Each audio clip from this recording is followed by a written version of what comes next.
Are you there? Pada tahun 1992, kerusuhan terjadi di Los Angeles. Kejahatan geng di Long Beach, California sangat meresahkan.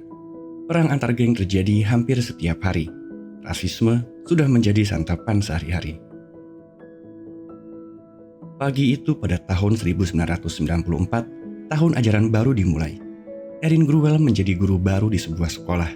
Ia mengajar pelajaran bahasa Inggris untuk siswa baru di sana. Namun kelas yang ia pegang adalah kelas istimewa. Kelas di mana program pemerintah dilaksanakan. Siswa dan siswi di kelas tersebut adalah anak-anak yang bermasalah dengan hukum. Dan rata-rata adalah anggota geng. Jadi dapat dibayangkan betapa sulitnya mengatur mereka semua. Mereka datang dari berbagai ras, latar belakang, bahkan dari geng yang berbeda, di mana tak jarang geng tersebut saling berperang. Just did. You see what I mean? Dumb. Fuck ass down. Sit the fuck ass down. I was running and stop. Boy, tell him. Sit his ass down. Sit your ass Thank you. Kehidupan di sana tidaklah mudah. Anak-anak itu ada di sekolah lebih karena dipaksa oleh petugas. Karena bila tidak ada ancaman dari petugas, mereka tentunya memilih untuk tidak sekolah. Karena bagi mereka, sekolah bukanlah solusi. Permasalahan yang muncul karena perbedaan ras dan geng dapat terjadi dimanapun, termasuk sekolah. Beberapa orang mungkin tidak dapat melihatnya, tapi bagi mereka yang hidup dalam lingkungan seperti itu, mereka dapat merasakan saat masalah akan terjadi.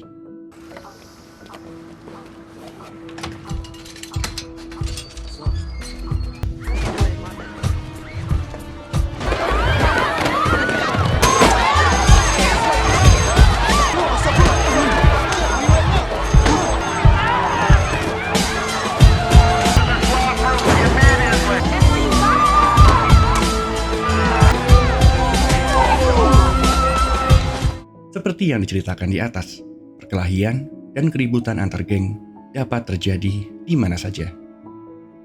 Dengan semua yang terjadi di minggu pertama Erin bekerja, suaminya tentu sangat khawatir mendengar kejadian hari itu. Dan tentunya ayahnya lebih khawatir lagi. Ia merasa Erin membuang waktunya untuk mengajar anak-anak yang bahkan tidak peduli dengan pendidikannya sendiri. Tapi suaminya sangat mendukung Erin. Erin bukanlah seseorang yang mudah menyerah.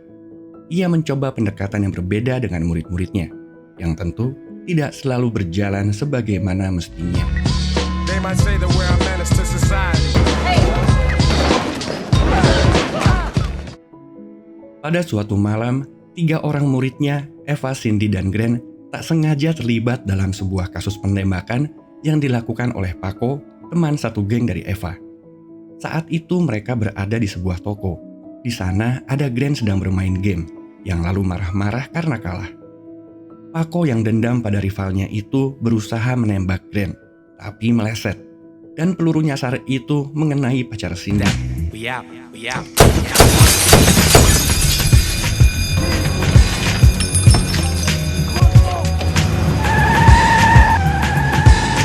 Paco, Eva, dan teman-temannya segera lari dari sana. Namun pacar Cindy yang tertembak tidak selamat. Eva diancam oleh Paco, sehingga ia memberikan kesaksian palsu untuk melindungi kelompoknya. Hal tersebut membuat Grant menjadi tersangka dan dibawa oleh polisi. Sudah menjadi kebijakan dari pihak sekolah untuk tidak membahas kejadian tersebut di dalam kelas. Sehingga mau tidak mau, Erin tetap mengajar seperti biasa. Tapi hari itu, Tito membuat lelucon dengan membuat gambar yang meledek Jamal. Seluruh kelas tertawa, tapi tidak dengan Erin. Ia merasa hal tersebut tidaklah lucu. Karena hal seperti inilah yang dilakukan oleh sekelompok orang di masa lalu yang merasa bahwa ras mereka jauh lebih baik dari ras lainnya. Dan itulah awal mula bagaimana Holocaust terjadi. Tapi murid-muridnya justru berbalik menyerangnya. Mereka merasa kalau Erin tidaklah tahu apa-apa tentang hidup mereka. Erin tidak mengerti karena ia berkulit putih. Berkulit putih adalah privilege yang Erin dapatkan sehingga ia tak akan dapat mengerti apa yang mereka hadapi sehari-hari. Eva lalu bercerita tentang bagaimana ia sangat membenci kulit putih. Karena di depan matanya seorang polisi kulit putih menembak temannya hanya karena tangannya akan mengambil dompet di kantong belakang celananya. Ia melihat bagaimana polisi kulit putih masuk ke rumah dan menangkap ayahnya hanya karena mereka dapat melakukannya. Ayahnya tidak melakukan kejahatan apapun, tapi mereka tetap membawa ayahnya ke kantor polisi. Markus bilang kalau ia sangat beruntung jika dapat menginjak umur 18 tahun. Karena setiap harinya ia harus menghadapi perang di luar sana. Tapi jika ia harus mati, maka ia akan mati dengan bangga karena membela kaumnya sendiri. Paling tidak, ia akan mendapatkan rasa hormat dari kelompoknya. Erin tentu tidak mengerti dengan pemikiran tersebut. Ia berkata kalau pemikiran itu salah. Kalau mereka mati, mereka akan membusuk di tanah. Sementara orang-orang yang mereka bela akan tetap hidup dan melupakan mereka begitu saja seiring berjalannya waktu. Terlebih jika yang ditinggalkan oleh mereka hanyalah kebencian. Siapa yang mau mengingat mereka? Kalimat dari Erin membuat seluruh kelas terdiam. Namun tak lama, Tito mengangkat tangannya dan bertanya, "Apa itu Holocaust?" Erin baru menyadari sesuatu. Mereka semua tidak mengetahui apa itu Holocaust. Erin tersadar, ia harus melakukan sesuatu. Namun pihak sekolah bahkan tidak mau menyediakan buku yang layak bagi mereka. Sekolah hanya mengizinkan buku-buku rusak untuk diberikan kepada mereka. Karena berdasarkan pada pengalaman, murid-murid itu hanya akan merusak buku, bukan membacanya. Bahkan banyak staf yang juga tidak mendukung perbaikan kondisi dan program dari pemerintah yang tengah dijalankan oleh Erin. Mereka tidak peduli akan anak-anak didiknya. Mereka hanya ingin melakukan pekerjaannya. Tapi Erin tidaklah seperti mereka. Ia sadar, untuk membantu murid-muridnya, ia harus memahami mereka. Ia pun mengajak murid-muridnya untuk bermain sebuah permainan. Sebuah permainan sederhana di mana Erin akan bertanya beberapa hal kepada murid-muridnya, dan jika mereka mengalami kondisi yang Erin sebutkan, mereka dapat maju mendekati garis. Dari permainan sederhana ini, ia dan murid-muridnya saling mengetahui bahwa banyak hal yang terjadi tidak hanya pada diri mereka sendiri. Mereka semua pernah merasakan kehilangan seseorang dalam perang antar geng. Bahkan beberapa dari mereka kehilangan lebih dari 4 orang teman atau saudara mereka. Erin lalu membagikan sebuah buku tulis untuk masing-masing siswa dan meminta mereka semua menuliskan jurnal setiap harinya. Mereka bisa menulis apa saja dalam buku tersebut. Mereka juga dapat meninggalkannya di lemari jika mereka ingin Erin untuk membacanya. Pada malam hari itu, saat pertemuan orang tua dan guru yang tidak berjalan dengan baik, Erin menemukan bahwa banyak sekali murid-murid yang meninggalkan jurnal mereka di lemari. Ia sangat senang dan mulai membacanya satu persatu. Semakin ia membaca, ia semakin mengetahui cerita dari kehidupan mereka. Ada yang mengalami kekerasan di dalam rumah setiap harinya. Ada yang kehilangan teman masa kecilnya karena tak sengaja meninggalkannya sendiri. Tapi saat polisi datang, yang mereka lihat hanyalah seseorang berkulit hitam, mayat, dan sebuah senjata. Kehidupan mereka tidak jauh dari ancaman tembakan setiap harinya. Bahkan saat keluar dari pintu rumah, mereka dapat saja ditembak oleh orang lain. Pernah pada suatu hari, ia mendapati orang tengah berkerumun karena penemuan sesosok mayat. Tanpa mereka semua di sana menyadari kalau mayat itu adalah mayat dari teman baiknya. Dan banyak dari mereka yang tak mengetahui bagaimana asal-muasal perang ini terjadi. Tapi mereka tidak peduli, karena yang mereka tahu, mereka sedang melindungi kaumnya. Mendapati kenyataan seperti ini, Erin menghembuskan nafas panjang. Ia pun menceritakan kondisi tersebut kepada ayahnya. Ia bingung apa yang harus ia lakukan. Anak-anak ini baru berumur 14-15 tahun, tapi keseharian mereka sangatlah berat. Dan dengan kondisi begitu, bagaimana ia dapat mengajarkan mata pelajaran kepada mereka? Pendidikan jelas bukan hal utama bagi mereka. Mereka bahkan dapat dikatakan beruntung jika dapat hidup melalui hari tersebut. Ayahnya mengatakan kalau kehidupan mereka di luar kelas bukanlah tanggung jawab dari Erin. Lakukan pekerjaanmu dengan sebaik-baiknya, katanya. Tapi lagi-lagi Erin bingung. Sekolah tidak mendukungnya. Bahkan untuk memberikan buku-buku yang ia minta, sekolah tidak memberikannya. Ayahnya kemudian memberi Erin ide. Dan ide itu adalah mengambil pekerjaan lain di luar jam sekolah untuk mendapatkan uang guna membelikan buku bagi murid-muridnya. Suami Erin, Scott, tentu keberatan, tapi Erin berjanji kalau semua ini hanya sementara. Beberapa hari kemudian, murid-murid Erin terkejut ketika mendapatkan buku dari Erin. Mereka belum pernah diberikan sebuah buku dalam kondisi baru. Tak hanya sampai di situ, Erin juga berusaha keras mendapatkan dukungan dari Dewan Pendidikan untuk programnya ini. Ia sadar jika sistem yang berjalan menghalangi anak-anak murid untuk berkembang. Sistem justru membuat mereka merasa dipenjara dan terpaksa untuk bersekolah. Erin ingin mengajak murid-muridnya study tour ke sebuah tempat, guna membuka mata mereka semua akan apa yang terjadi di luar sana, di luar tempat mereka sekarang berada. Dan semua itu akan ia lakukan dengan dana dari dirinya sendiri. Namun tentu, hal tersebut membuatnya mengambil pekerjaan tambahan lainnya, yang tentu membuat Scott semakin keberatan. Beberapa waktu kemudian, Erin pun berhasil membawa murid-muridnya mengunjungi Museum Toleransi. Di sana mereka belajar tentang apa kejadian Holocaust itu. Di awal tur, mereka diberikan tiket berupa foto dari anak kecil. Lalu mereka dapat mencari tahu siapa dan dari mana orang dalam foto itu berasal. Dan yang terakhir, mereka juga mendapatkan informasi apakah orang tersebut selamat atau tidak dalam kejadian Holocaust. Pada malam harinya, Erin mengajak mereka untuk makan malam di hotel tempatnya bekerja. Ia juga mengundang orang-orang yang selamat dari kejadian Holocaust untuk bertemu dengan mereka semua dan menceritakan pengalaman hidup mereka.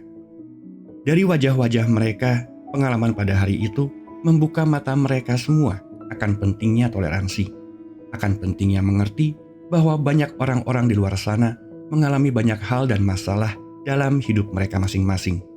Pentingnya mengerti bahwa setiap orang berperang dengan masalahnya masing-masing. Pentingnya mengerti arti dari kata saling menghormati dan menghargai orang lain tanpa perlu melihat apa warna kulit mereka.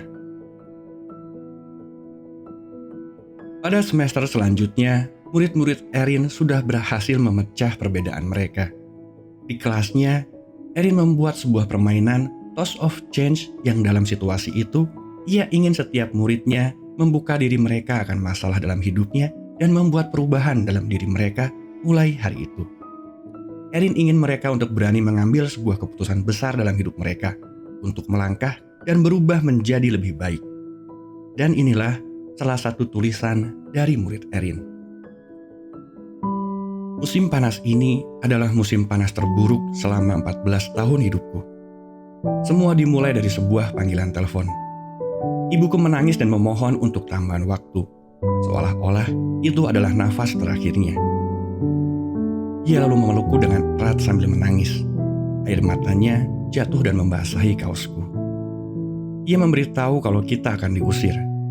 Ia terus-menerus meminta maaf kepadaku. Aku berpikir, aku tidak lagi mempunyai rumah. Seharusnya aku minta hadiah yang lebih murah saat Natal kemarin. Pagi hari pada saat pengusiran, aku terbangun karena gedoran keras di pintu rumah. Petugas sudah datang untuk melaksanakan tugasnya. Aku hanya memandangi langit dan menunggu sesuatu untuk terjadi. Ibuku tidak memiliki siapa-siapa, dan kami tidak mempunyai uang sama sekali. Untuk apa aku masuk sekolah dan mendapatkan nilai bagus, sementara aku tidak mempunyai rumah?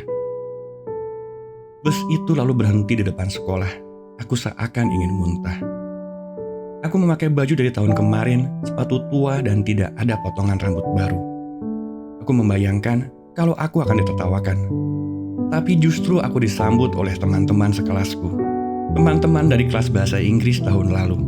Dan itu menyadarkanku bahwa guru bahasa Inggrisku, Mrs. Gruel, adalah seorang gila yang membuatku berpikir akan adanya harapan. Berbicara dengan teman-teman sekelas tentang pelajaran dan study tour yang kami lakukan membuatku mulai merasa lebih baik. Aku mendapatkan jadwal sekolah untuk semester ini, dan guru pertamaku adalah Mrs. Gruel di ruangan 203. Aku berjalan menuju ruangan itu dan merasa lebih kuat. Semua permasalahan dalam hidupku sudah tidak penting lagi, karena aku sudah berada di rumah.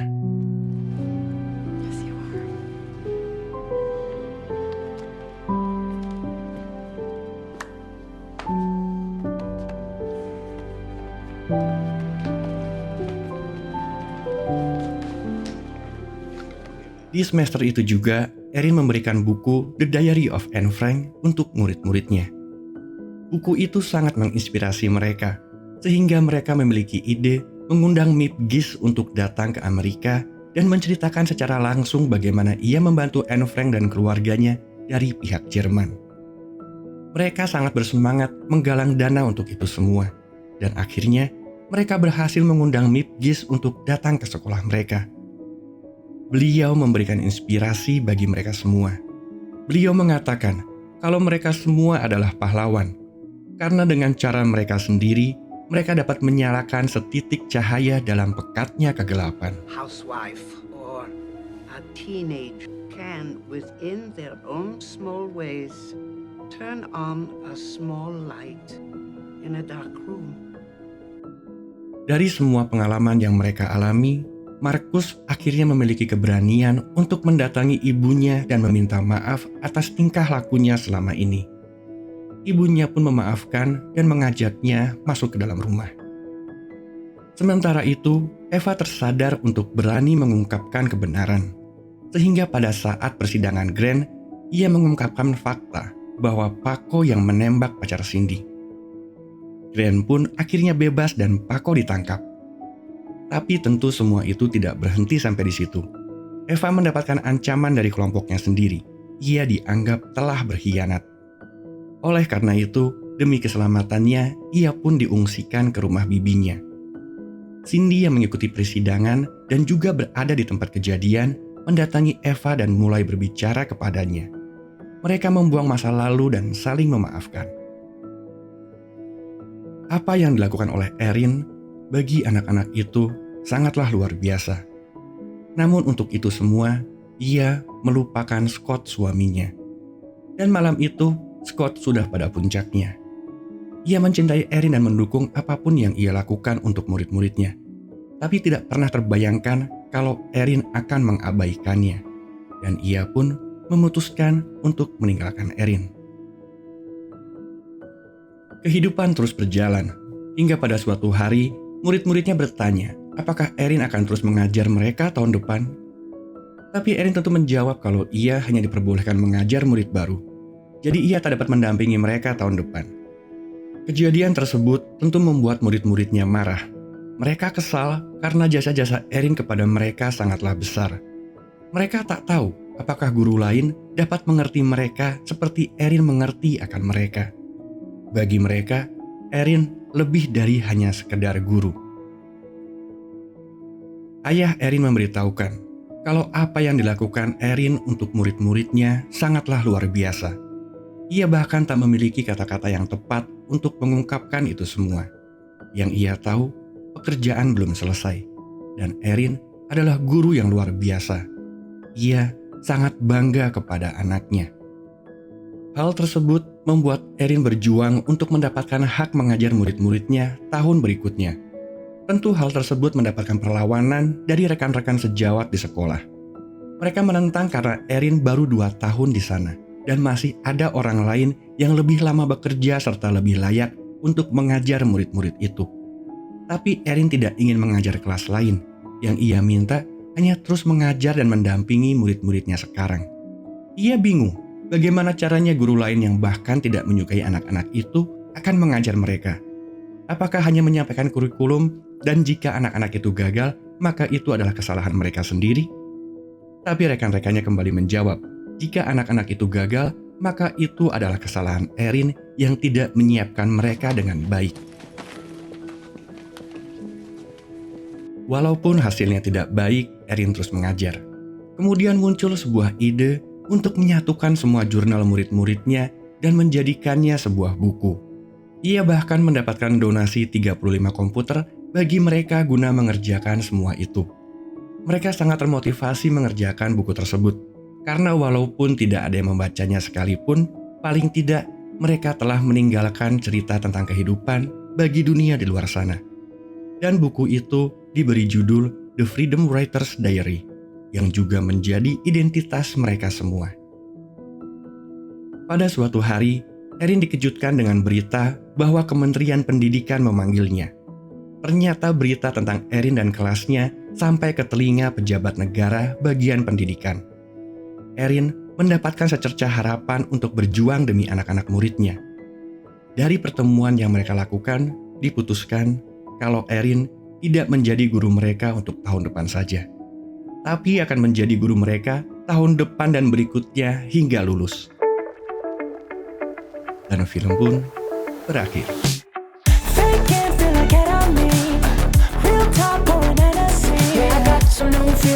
Some new feelings that make you uncomfortable.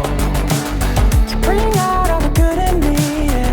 I see what I'll never be. 'Cause I got me some reason to lock all my keys in the car that we're taking home. So won't you say what you said to me on the roof of your house? 'Cause I've been having my doubts, oh yeah, yeah.